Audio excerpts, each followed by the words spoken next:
تمہارے بابا ایسا کچھ تو کہہ رہے تھے۔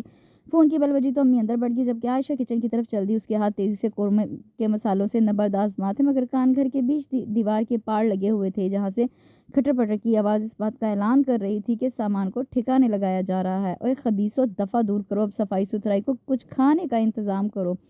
بریانی دم پر تھی جبھی دیوار پار سے آوازیں آنے لگی۔ آواز خاصی دل فریب و سحرانگیز تھی، مردانہ خوبصورت آواز تو ازل سے عائشہ کو اپنی گرفت میں لے لیتی تھی۔ اس نے آواز پہچان لی تھی، یہ غالباً جہان بان جونیر تھا، کیونکہ وہ تینوں بار بار اس کی کام چوری پہ اسے شرم دلا رہے تھے، اور وہ آرام سے ان کی گولہ باری کو خاطر میں نہ لاتے ہوئے میزائل داغ رہا تھا۔ تینوں کمرے سیٹ ہو گئے تھے۔ جونیر جھاڑو پوچھا چھوڑ کر ہر کام کرنے کو تیار تھا۔ ناچار یہ کام تینوں کو مل بانٹ کر کرنا پڑا۔ صحن میں لگے نیم اور آم کے پیڑ کے نیچے 4 کرسیاں رکھ کر بڑے سے صحن کو لان بنایا گیا تھا۔ گھر اب صحیح معنوں میں گھر لگ رہا تھا۔ پیڑ کے سائے میں وہ چاروں کرسیوں پر گرے پڑے تھے، ان کے چہرے فاقہ زدگان کا نقشہ پیش کر رہے تھے۔ واقعی یار، اب تو بھوک غضب کی لگنے لگی ہے۔ ہائے میری محبوبہ، اعتزاز نے لمبی آہ بھری۔ سعدین بھڑک اٹھا، کون سی محبوبہ؟ میری محبت، میرا پہلا عشق، میرا جنون، ہائے میری چائے۔ جونیر نے دہائی دی، جانا سعدین، چائے بنا لا۔ راہب نے خوش آمدید انداز میں کہا۔ اٹھا پٹخ کھینچا تانی نے چاروں کے انجر پنجر ڈھیلے کر دیے تھے۔ میں ہی نظر آتا ہوں تم لوگوں کو پتلی گردن کا؟ جونیر سے کہو میں نے ابھی کچن کی صفائی کی ہے۔ سعدین بھڑک کر بولا، بڑی اچھی صفائی کی ہے تو نے، دیکھ کر آ رہا ہوں۔ سنک پر کھڑا کاکروچ رونمائی کرا کر اپنی مونچھوں کو تاؤ دے رہا تھا۔ جونیر سعدین پر برس پڑا، بھئی مجھ میں تو لڑنے کی بھی ہمت نہیں، کوئی جا کر بازار سے کھانا لے آؤ۔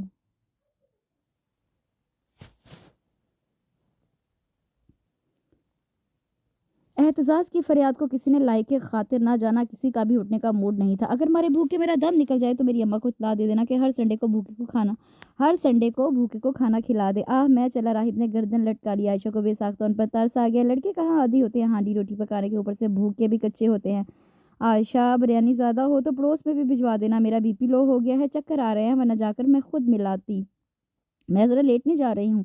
امی نے آ کر پیغام دیا تو اس کا دل بلیوں اچھلنے لگا۔ ابھی وہ یہی سوچ رہی تھی، ماربل کی ٹرے میں اس نے چکن بریانی نکالی، چھوٹے باؤل میں سیلیڈ نکالا اور دونوں چیزوں کو پیپر سے ڈھک کر مین دروازے تک آئی۔ گلی سنسان ہو رہی تھی، کوئی بچہ بھی نظر نہیں آ رہا تھا جس کے ذریعے کھانا بھجواتی۔ وہ الٹے قدموں اندر آئی۔ امی آنکھیں موندے لیٹی تھیں، اسے ڈسٹرب کرنا مناسب نہ لگا۔ 2 ہی قدموں کا تو فاصلہ ہے، خود دے آتی ہوں۔ اس وقت وہ میرون شرٹ دوپٹے بلیک ٹراؤزر میں ملبوس تھی۔ اس نے اپنے سراپے پہ ایک نظر ڈالی اور گلی میں نکل آئی۔ ہائے، اس قفس میں کون آ گیا؟ دیکھو شاید کوئی پری میرا پوچھنے آئی ہوگی۔ تجھے تو اللہ نہیں پوچھتا، پری کیا پوچھے گی؟ ابھی اس نے بیل بجائی تھی کہ اندر سے باتوں کی آوازیں آنے لگی۔ توبہ، یہ لوگ اتنا تیز بولتے ہیں کہ 10 گھر سن لے گی، لیکن گفتگو ہوتی دلچسپ ہے۔ وہ مسکرانے لگی۔ اوئے جونیر، جا بھائی اٹھ، دروازہ کھول۔ اعتزاز نے کثر مندی سے پڑے پڑے کہا۔ اٹھنا، اسے تو اب اللہ ہی اٹھائے گا۔ تم سب کے پیروں میں مہندی لگی ہوئی ہے کمینوں۔ سعدین کی بات پر وہ جھلاتے ہوئے اٹھا۔ اللہ جانے وہ مبارک دن آئے گا بھی، یا ہم کمارے ارمان لے کر سدھار جائیں گے۔